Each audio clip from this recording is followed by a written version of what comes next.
Hey, fellow viewers, it's another episode of Art Cheats here, your favorite channel for the insider angle on the arts and art talk on all matters artistic and otherwise. Here with, I'm Walt and... I'm Joe. Right. And today we're going to talk about a long-standing idea or tradition or topic in art, which is the idea of narrative.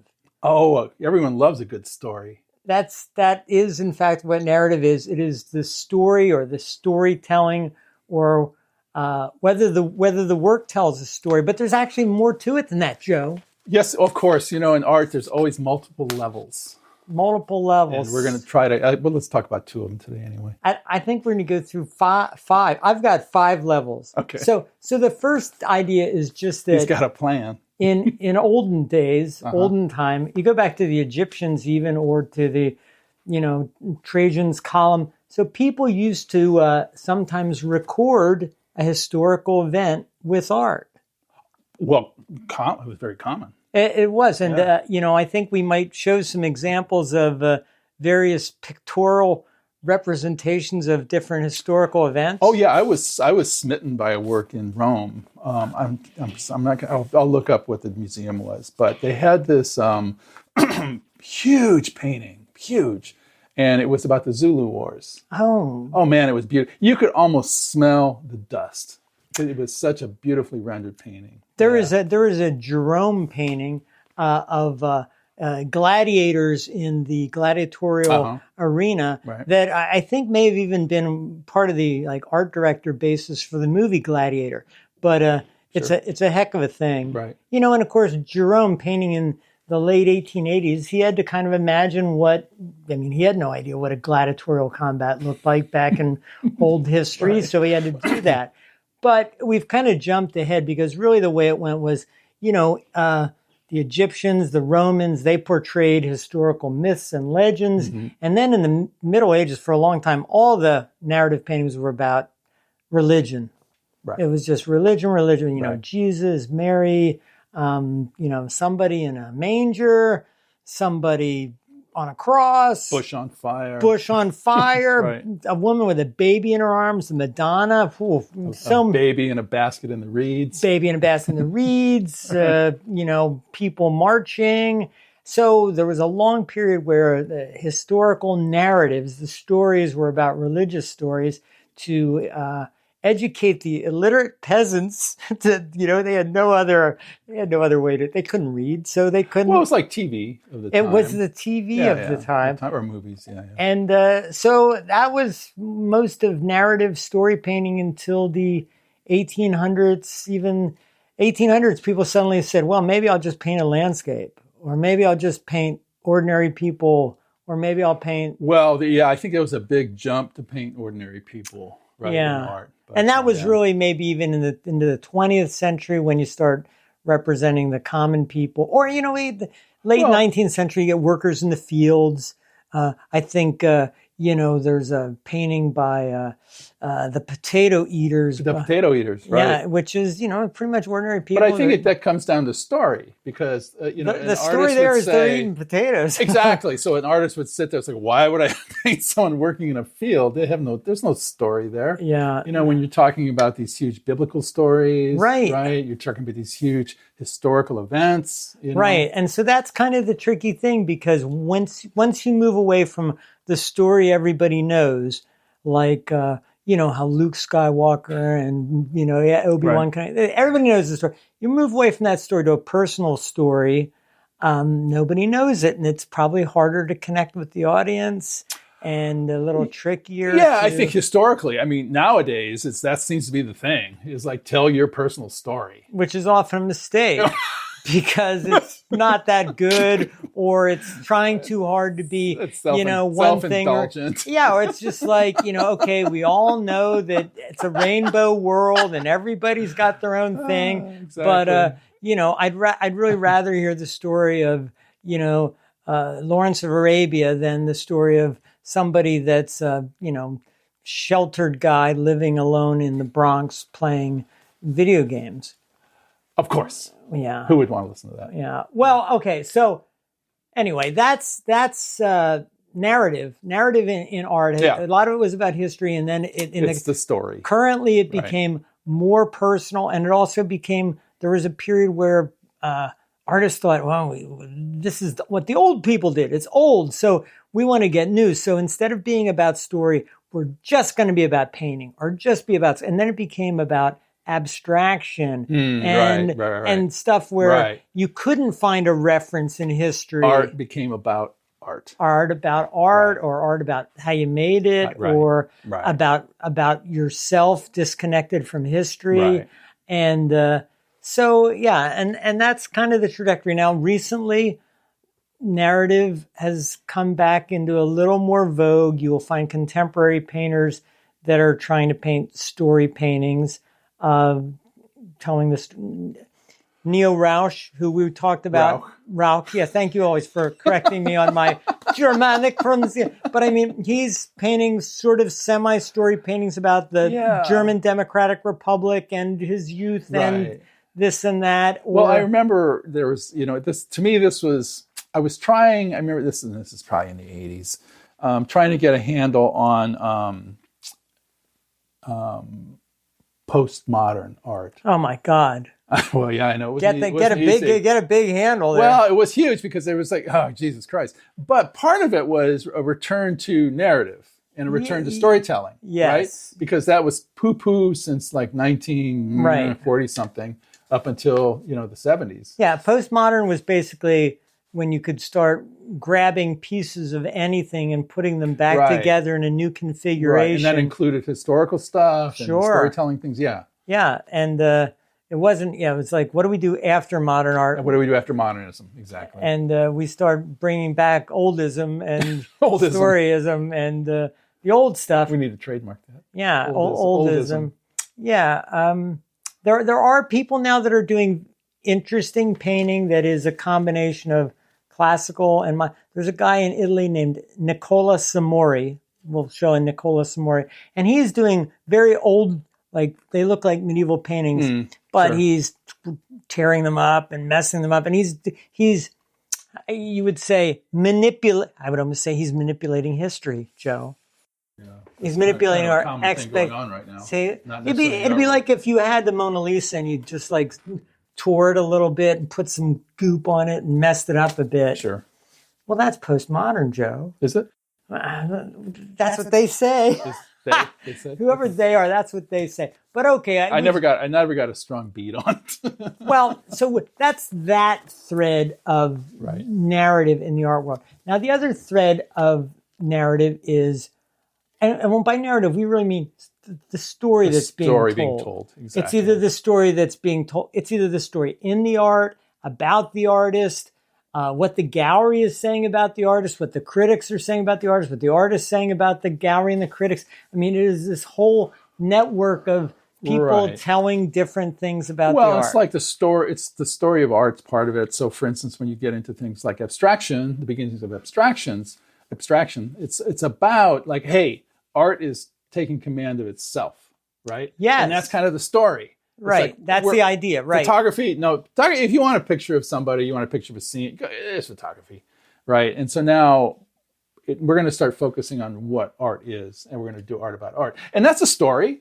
That's a story. Yeah. And to that point, there is what I will call the critical speak or the critical discussion, the critical art story about the art, which is more commonly what I would call the bullshit, which is, and I know you and I both have brought an example here today. Now, here's an example of a description of some art.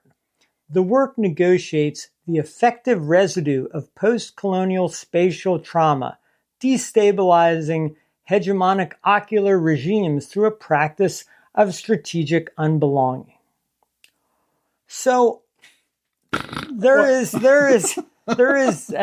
now people have called this international art speak. Yes. It's a term, and it's basically what's happened in the art world where people want to tell a story about why the work is important or why the work has meaning or what the hell the artist is doing. To interrupt you, I think please. the part of that language is to make the work seem important. Absolutely, which is why I call it bullshit. But but it is. But I mean, everyone wants to feel this stuff is important. But Right. we'll get to that important. But do you have a lovely sample of something you find critically, a good quote? Are we done with yours? That's it. That's all I've got. I mean, what do you have? I like the residue part. Well, that's all I got now. Is some residue and. Okay. Please read me yours. All right. The artist's engagement with post-memorial trauma topographies, I'm not even reading it right, produces a somatized knowledge that exceeds the recuperative logic of institutional meaning-making apparatuses. Yeah. See, okay, give me that. I like the fact that they use meaning-making because it doesn't make any meaning. The thing is, like, what's really going on here, I think, is there is a whole critical industry that tries to make this stuff seem either important, intellectual, profound, elevated, exclusive. You got to be part of the club. If you know what all those words mean, you're part of the club. If you don't know, you're just a sucker out on the sidewalk going, the exclusionary thing, that doesn't sit right with me. Me either. Art should be democratized. Nor should it with you. No, if you see anything if anyone says anything to you like ideological apparatus, you should slap them in the face. Punch them in the, anyway. Okay, so that's the... We don't promote violence on art sheets. Well, anyway, okay, so that's warranted. That's part of the storytelling is that international art speak is part of the storytelling. Now, the other part of the storytelling is the legend. We call it the legend, which is the story of a particular artist, right? Or the story that's told about a particular artist. Right. Rags to riches.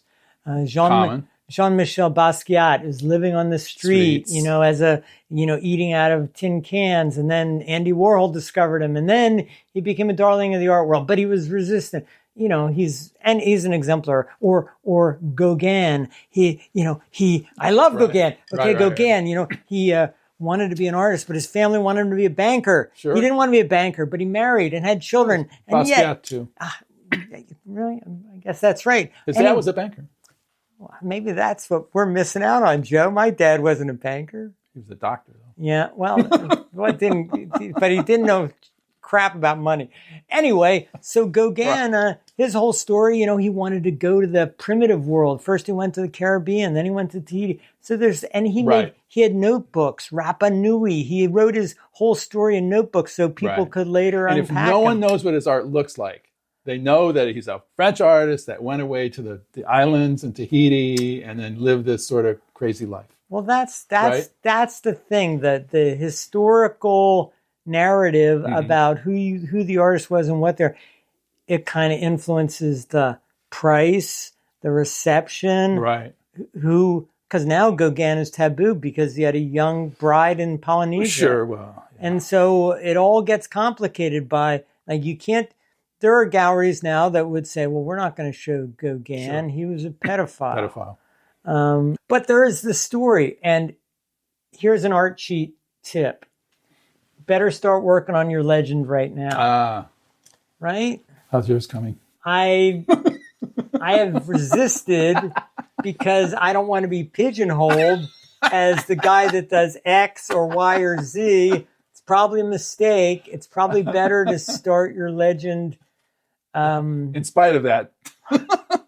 Yeah, it's probably better to start. If you've got an idea of who you might want people to think you are, start and that's the important story. Thing. I think with all this stuff about the story, it's like you're creating a fiction about yourself a lot of times. And I think these artists create these fictions, like Dali. Yes, he created a fiction about himself. That mustache he had. It's all affectation. Right? Well, but you have to be a certain type of willful actor to be able to do that. No, well, and I think some of those guys, and Warhol too, in a way. Oh, of course, the wig. Right. He had a look. He knew he had an image he had to project. And then and he played this part. Warhol. The interesting thing about him to me is what was his art really about? What was his obsession about? He was obsessed with fame. He was fame and money. Fame and money. And to him, Marilyn Monroe, she was an icon of beauty and fame. And get the silver blonde. I think there's a pretty good article about Warhol maybe in the New Yorker. After he passed away, they went into his house and they found like 60 of these blonde wigs. Oh, sure. You know, he had his special wig maker. And, but Warhol is a good example of somebody who was very self-aware about constructing his narrative, his image. Right. I mean, think about this for his narrative. He changed his name. His name's not Andy Warhol. It's like Andrew. Yeah, it's like change your name. So another art cheat tip: change your name now. Now, pick something good.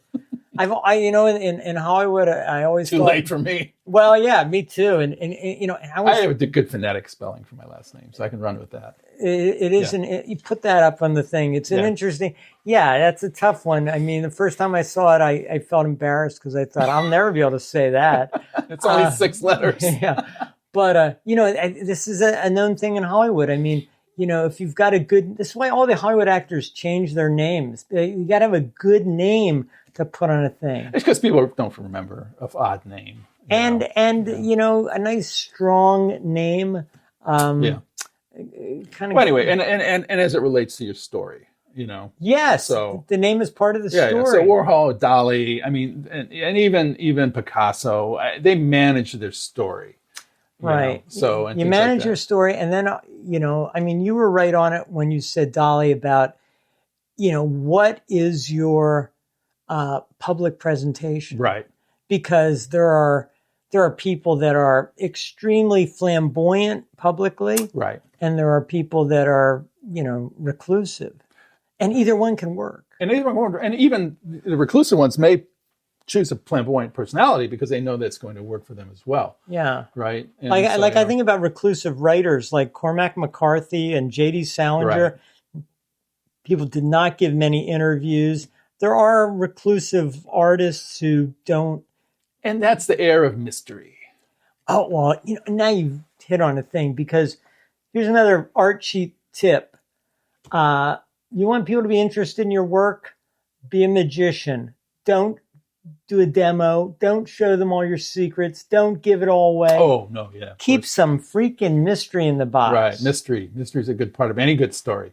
It's a part of any good act. It's a part of any good performance. It's a part of, I mean, if you knew how David Copperfield did all his tricks, you'd just think he was a sucker. I still think that. Well, yeah, magic is kind of a hit or miss kind of thing. But then, okay, the next thing I would say is like the final part of the narrative idea is the sales pitch. Yeah, exactly. So crafting a story to sell.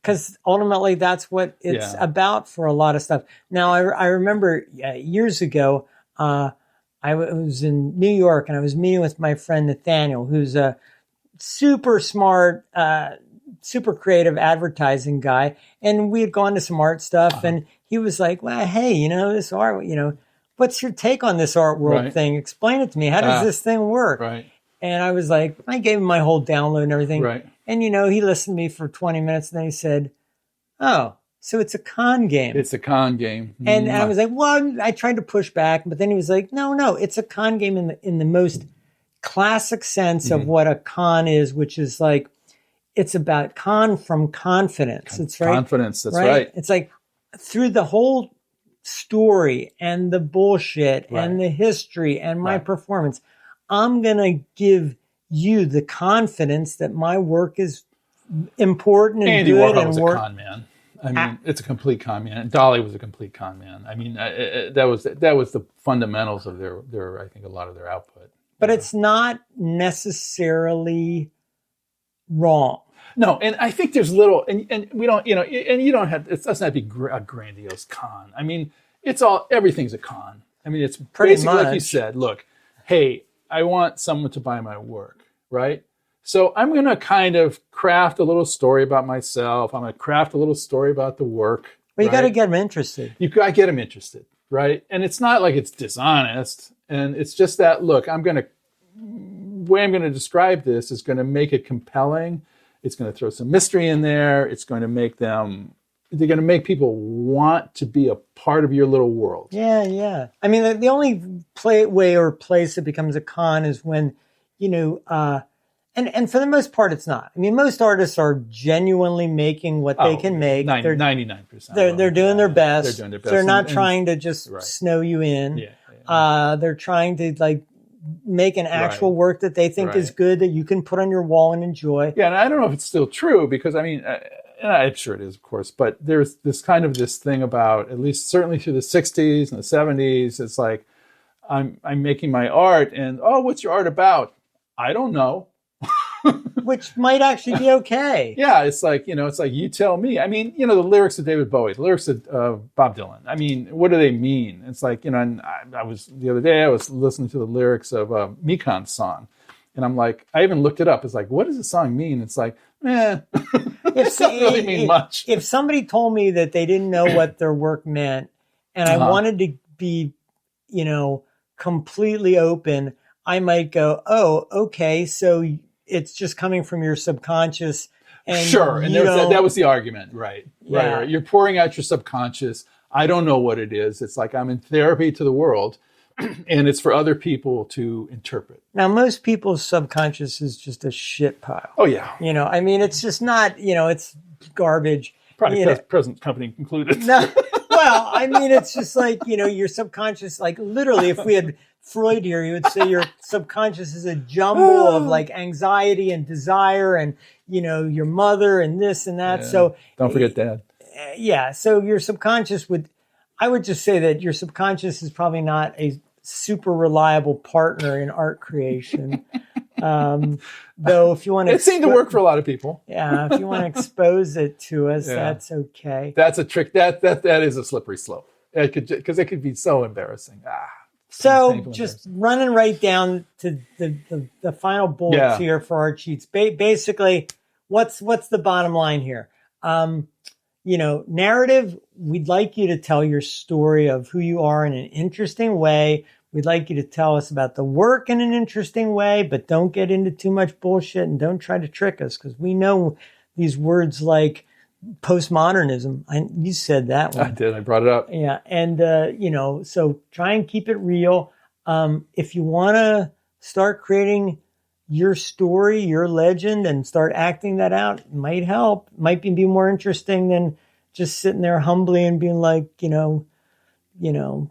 ordinary Mo. Well, I think the final word there is like that. It's perfectly fine if it's like, look, you don't want to play that game, you don't be part of that, any of that, and then make really, really good work, okay, and rely on your work, and that's perfectly fine. If you make actually, honestly, it's commendable. Yeah, if you make really good work, your personality could be terrible. Yeah. And some artists with really good work, they do have. Well, as long as terrible just means, just got bad personality, not like terrible. It's like, but because that's going a bit far, admittedly. Yeah. Well, we're trying to make a point. But, so that's the thing. It's like that. It's all fine. It's like, look, but there's almost more onus on you to develop your craft. If you're gonna ignore that aspect of the pitch. Yeah, I think the thing is just, again, boiling it down, be aware that we are in a world of narrative. Seth Godin, I think he's one of the people, advertising guy, he's one of the people that have said, it's all about the story that you tell. It's all about the story you tell. And I believe that, yeah. Yeah. So again, all right, Art Sheets, we're looking forward to hearing your exciting story about what you're making and who you are.